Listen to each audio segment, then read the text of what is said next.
الان با منی؟ با من دارین صحبت میکنین؟ آخرین بار چی؟ خوشبختی کردم. آخرین باری که احساس خوشبختی کردم سال سختی، خیلی باید فکر کنم.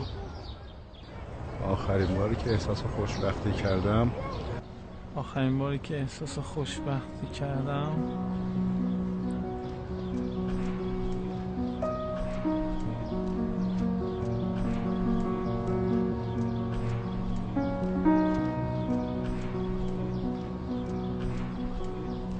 سوال سختی پرسیدیم. پس برم برگردم جوابشو بهتون بدم. ساز خوشبختی بازنشسته شدم پارسال. خیلی خسته شده بودم. یه نیم ساعت 40 دقیقه پیش.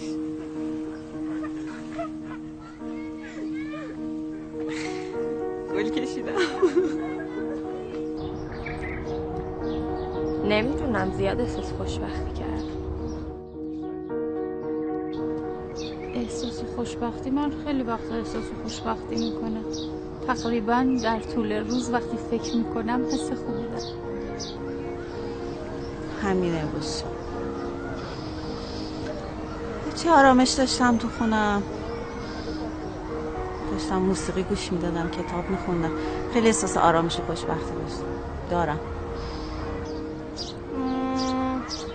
موقعی که بایر مونیخ دیشب 3-2 بارسلونا رو زد. موقعی که تو دانشکده قبول شدم، درس افسری قبول شدم، خوشحال شدم. موقعی بود که جوون بودم، تونستم کار درست کنم، متکی به خودم کار درست کنم.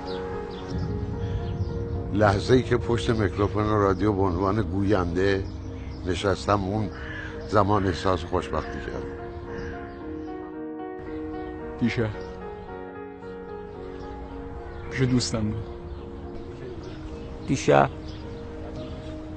امیدواری، یهو امیدوار شدم. روزی بود که پدرم بهم گفت خیلی ازت راضیم. بعدش هم فوت کرد. آخرین باری که احساس خوشبختی کردم موقعی بود که پسرم به دنیا اومد. موقعی که دخترم دنیا اومد. چیزی یادم نمیاد. من از اینا هیچ چیزی نمیدونم. چیز دیگه بفرمایید. خداحافظ. والا تالش احساس چنین احساسی رو نداشتم. یعنی چیزی برای خوشبختی ندیدم تو زندگی. والا تا حالا که خوشبخت ندیدم. هر موقع آدم سرحال باشه، صبح بیاد سر کار رو کار کنه، خوشبختی به اون می‌بینه. احساس خوشبختی راستکی یا دروغی؟ آخرین بار فکر کنم دوران کودکی. به بعد دیگه احساس خوشبختی نکردیم. زمانی که به گذشته و آینده فکر میکنه. یادم نمیاد. شاید کنار دریا. 2 سال پیش زندگیم بهتر بود، وضعیت مالیم بهتر. پریروز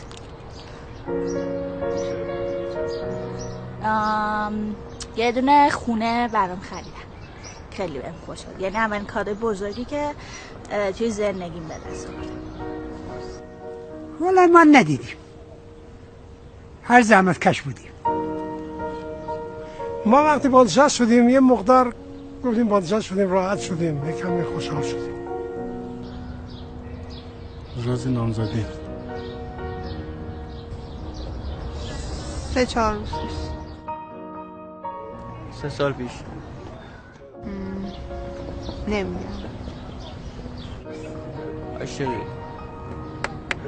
عاشقی خیلی وقت پیش.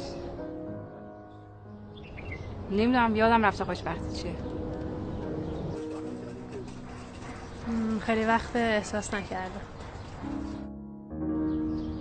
ما تا به حال احساس خوشبختی نکردیم. نه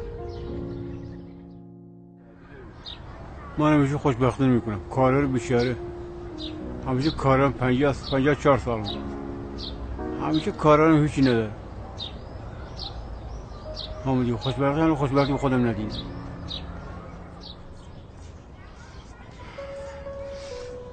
اصلا یادم نمیاد. مرسی. نمیتونم.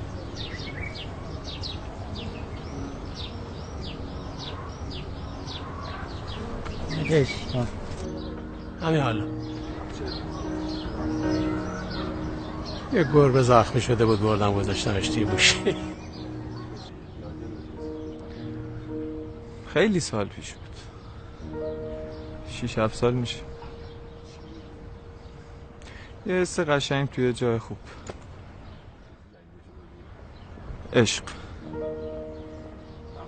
فدات شم. خسته نباشید.